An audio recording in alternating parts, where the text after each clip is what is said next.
Assalamualaikum warahmatullahi wabarakatuh. Assalatu wassalamu ala asrafil anbiya wal mursalin sayyidina wa habibina wa syafi'ina wa qurrati a'yunina la hawla wa la quwata illa billahil aliyyil azim amma ba'du. Rabbi israh li sadri wa yassir li amri wahlul 'uqdatam min lisani yafqahu qawli.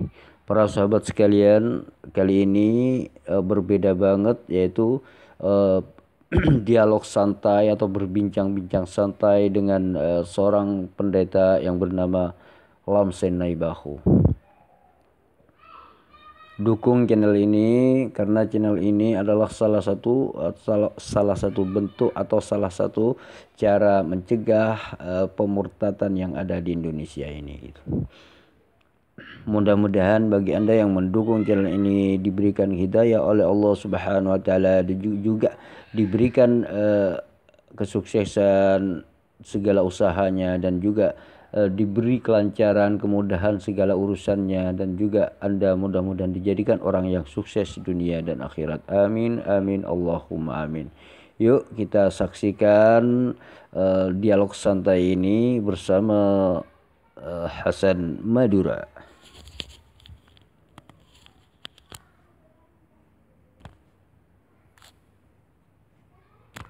Itulah kurang ajarnya teman-teman Islam ini.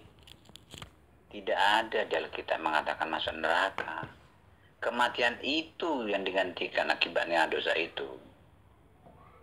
Orang yang masuk neraka adalah orang yang tidak mau bertobat.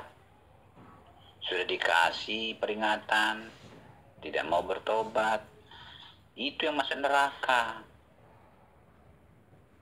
Jadi akibat dosa itu adalah kematian kekal itu. Yang mati itu, orang yang berdosa dan bertobat itu mati dikubur. Lalu dia bangkit nanti di nanti 1000 tahun, selesai 1000 tahun itu baru dibakar. Jadi yang digantikan Yesus adalah akibatnya itu kematian kekal itu. Jangan dirubah-rubah ajaran Alkitab. Begini Pak Lamsen, kan manusia yang berdosa. Kan begitu ya, akhirnya manusianya berdosa, berbuat dosa manusia. Kemudian manusia ini menambah membunuh Tuhan gitu loh Pak Lamsen. Ini kan tambah dosa namanya Pak Lamsen. Kamu itu kan tidak paham ajaran Alkitab kami itu.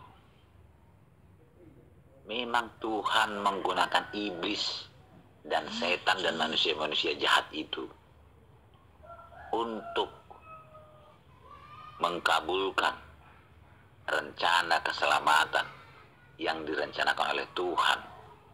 Keselamatan manusia dari kematian kekal akibat dosa itu. Itu sudah terlihat jelas di Alkitab itu. Karena memang orang-orang jahat itu sudah tidak mau bertobat lagi. Tuhan sudah tahu itu. Misalnya iblis. Iblis juga Tuhan gunakan dalam rangka keselamatan manusia. Yudas digunakan oleh Tuhan juga dalam rangka keselamatan manusia. Tidak ada manusia yang tidak berdosa.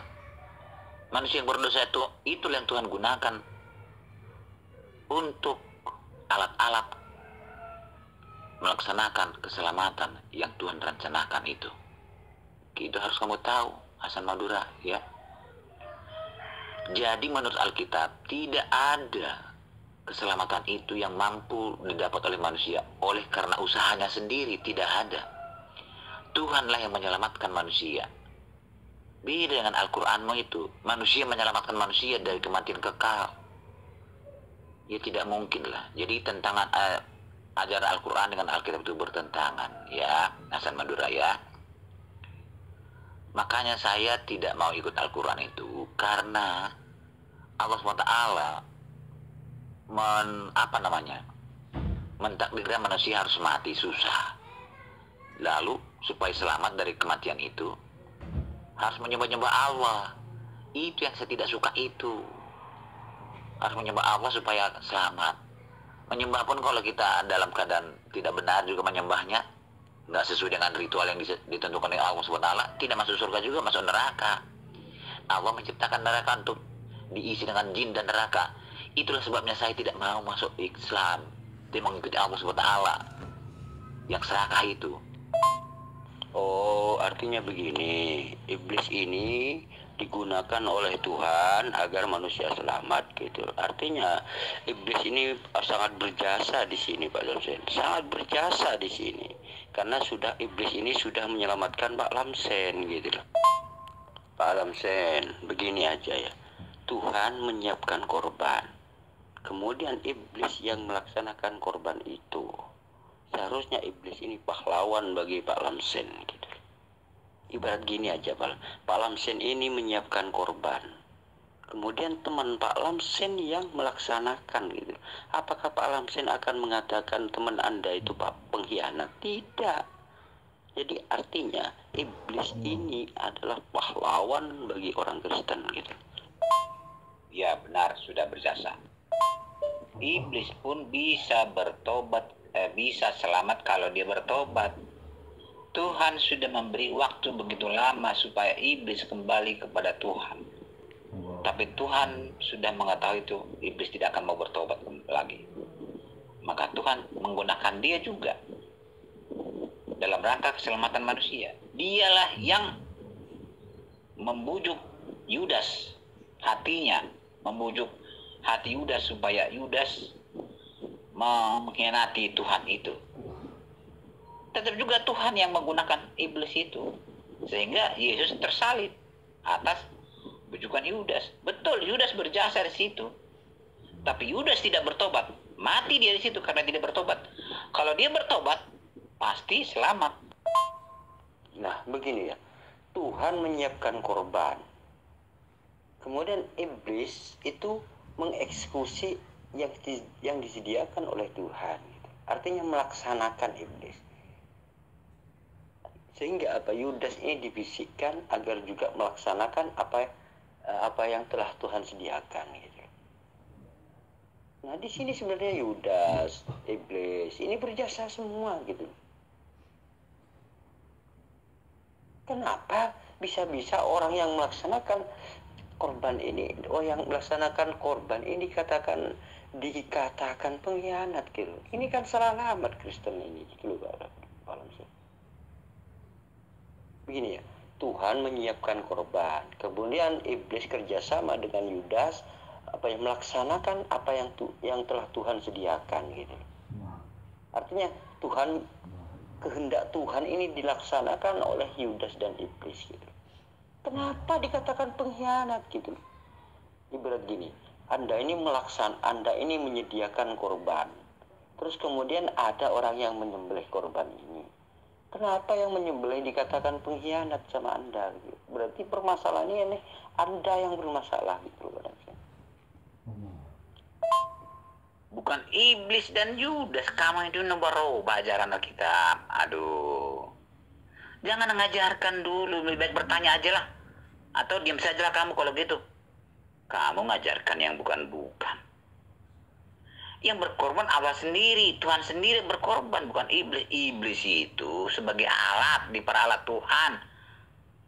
Gimana sih kamu itu? Iya, saya tahu Pak Lamsen, saya tahu Tuhan menyiapkan korban, kan begitu. Tetapi iblis sebagai pelaksana karena Tuhan sudah menyiapkan gitu loh. Jadi iblis, Yudas, Romawi ini sebagai pelaksana gitu loh.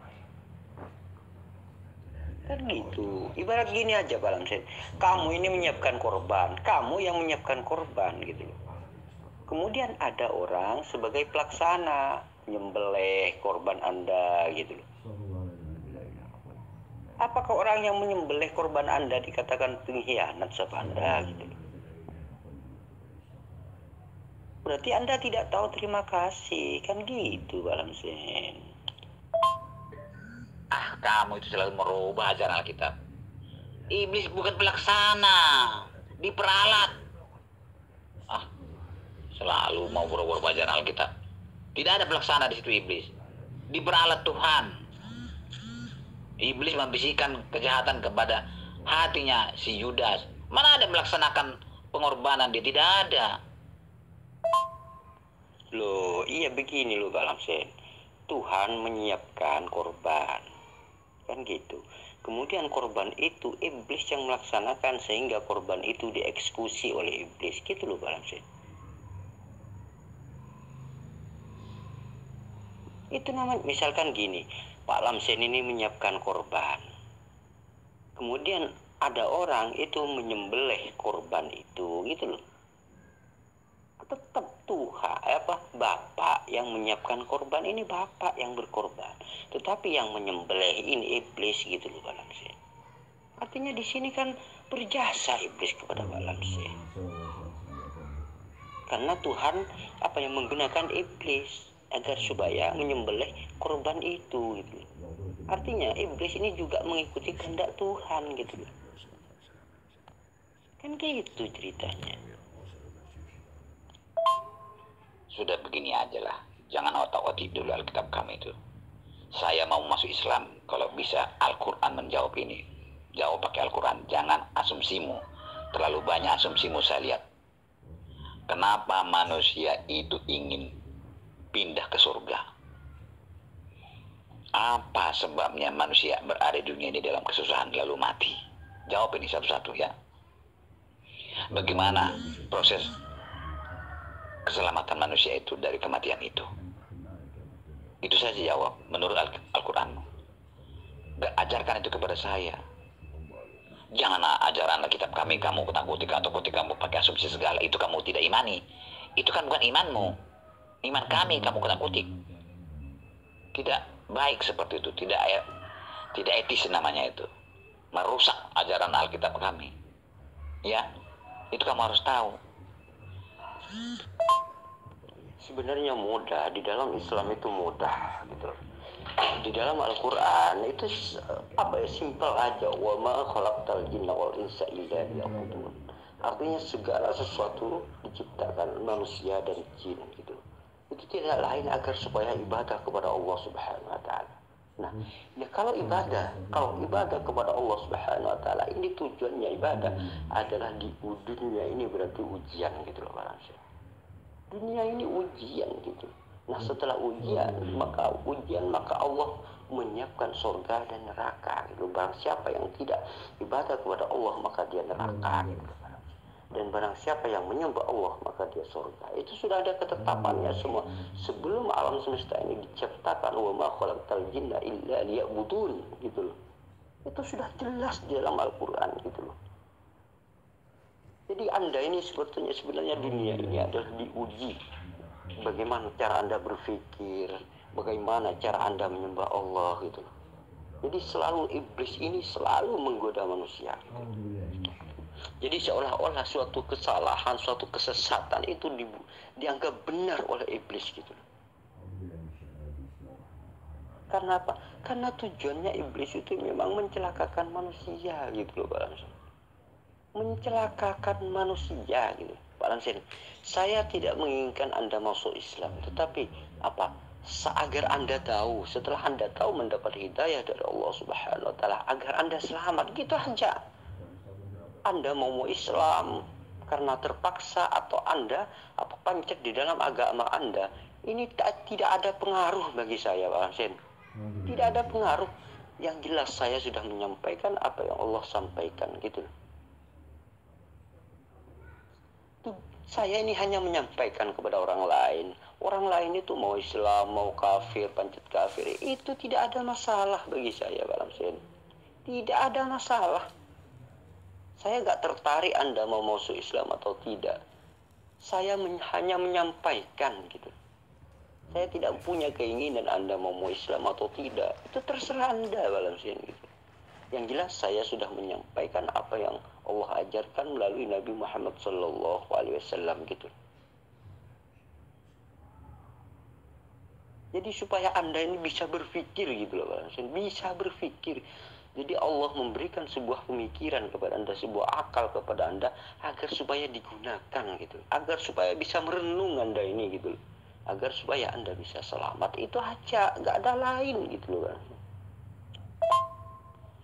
Pak Lamsen, sebenarnya pertanyaan Anda semuanya itu sudah terjawab dengan satu ayat yang saya kemukakan tadi gitu loh Pak Lamsen. Wa ma khalaqtal jinna wal ins illa liya'budun. Tidak aku ciptakan manusia dan jin kecuali untuk ibadah kepada Allah Subhanahu wa taala. Nah, di sini kenapa Tuhan mengatakan di dunia ini ada dosa, terus kemudian ada pahala, ada kematian, yakni neraka dan surga gitu. Kenapa? Karena memang Tuhan menciptakan surga dan neraka ini untuk ditempati oleh manusia gitu loh Pak. Dan kemudian ujian itu adalah di dunia ini gitu. Makanya Tuhan ini menjelaskan kepada kita, memberitahukan kepada kita melalui Nabi Muhammad sallallahu alaihi wasallam di dalam Al-Qur'an. Allah berfirman, A'udzu billahi minasyaitonir rajim. Bismillahirrahmanirrahim.